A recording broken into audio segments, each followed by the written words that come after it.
ایک آدمی محمود غزنوی کے پاس نا اپنا کیس لے کے آیا، مدعی بن کے آیا۔ اس نے کہا بادشاہ میرا کیس بڑا نرالا ہے۔ بادشاہ سلامت نے کہا وہ کس طرح؟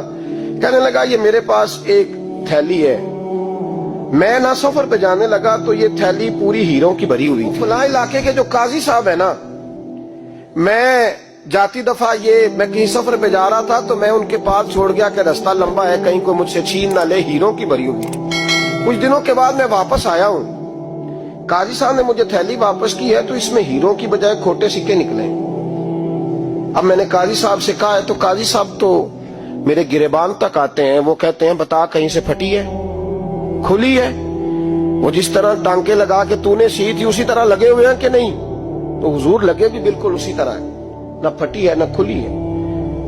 اب میں لٹ گیا ہوں، میری کل عمر کی کمائی ضائع ہو گئی، کھوٹے سکے کہاں اور ہیرے کہاں؟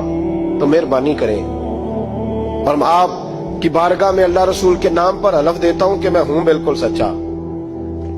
محمود غزنوی کہنے لگے تو جا، تھیلی چھوڑ جا، اور جب میں تجھے بلاؤں گا پھر دوبارہ آنا۔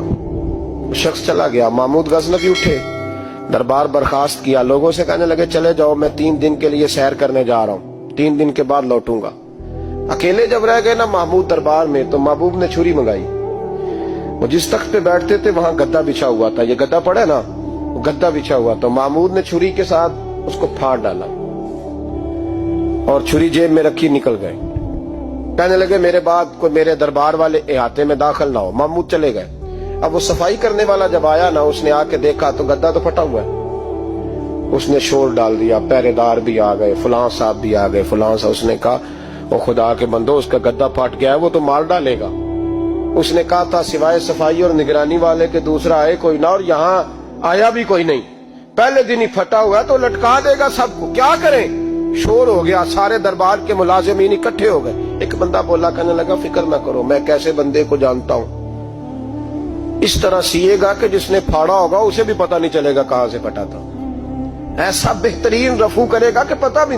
اس نے کہا یار ہم سارے 1 مہینے کی تنخواہ دیتے ہیں، تو بندہ بلا۔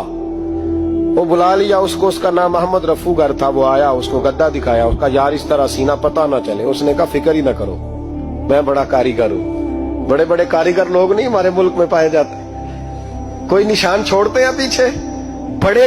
احمد رفو گر کہنے لگا اس طرح سیوں گا کہ پھاڑنے والے کو بھی پتہ نہیں ہوگا، پیسے لے یار تو سی دے۔ اس نے سی دی، اگلے شام ہی لا کے بچھا دیا گدا۔ تیسرے دن بادشاہ سلامت آئے، آ کے پہلی نظر گدے پہ ڈالی۔ اس نے بلایا سب ملازمین کو، کہا کس نے سیا ہے؟ کہا جناب کیا ہوا؟ کہا یہ پھٹا ہوا تھا۔ کس نے؟ کہا نہیں پھٹا ہی نہیں۔ وہ کہنے لگے بنو بات، میں خود پھاڑ کے گیا تھا، تو بتاؤ صحیح سیا کس نے ہے؟ کہا جناب آپ پھاڑ کے گئے تھے تو بتایا کیوں نہیں؟ فرمانے لگے اسی لیے تو بتایا نہیں تھا کہ تم خود تحقیق کر لو، بلاؤ بتاؤ سیا کس نے۔ تو بلا لیا، احمد رفو گر آ گیا۔ اس کو جب بلا کے سامنے بادشاہ کھڑا کیا، کہا بھئی تو نے سیا ہے؟ کہنے لگا حضور آپ کے سارے ملازم کٹھے ہو کے آئے تھے، میری غلطی کوئی نہیں۔ کہا نہیں یار تو بڑا کاریگر ہے، میں نے اپنے ہاتھ سے پھاڑا تھا پر مجھے بھی نہیں پتا چل رہا کہاں سے پھٹا تھا۔ اچھا یہ بتا یہ تھیلی جو ہے یہ بھی تو نے سی تھی؟ اس نے کہا جی آپ کے خادم کا ہی کارنامہ ہے، وہ فلانے علاقے کے قاضی صاحب آئے تھے، اس میں سے ہیرے نکال کے تو کھوٹے سکے بھرے تھے، تو مجھے بھی تھوڑا سا حصہ ملا تھا۔ محمود نے سارے گواہ بھی اکٹھے کر لیے، ثبوت بھی اکٹھے کر لیے۔ پھر قاضی کو بلایا، پہلے سارے ثبوت اور گواہ کیس حل کر لیا۔ پھر ہمارے ہاں یہ حال ہوتا ہے کہ مدعی 2-3 ہفتے کے بعد خود ہی ہاتھ باندھ جاتا ہے، کہنا تسی میری جان چھڈو، مجرم پھڑو پاوے نہ پڑھو۔ وہ کہتا ہے مجھے معافی دو، میں رہا۔ ظلم ہے نا، ظلم زیادتی ہے کہ جو بیچارہ اتنے سوال مجرم سے نہیں ہوتے جتنے مدعی سے ہوتے۔ اب یقین کریں اتنے سوالات ہوتے۔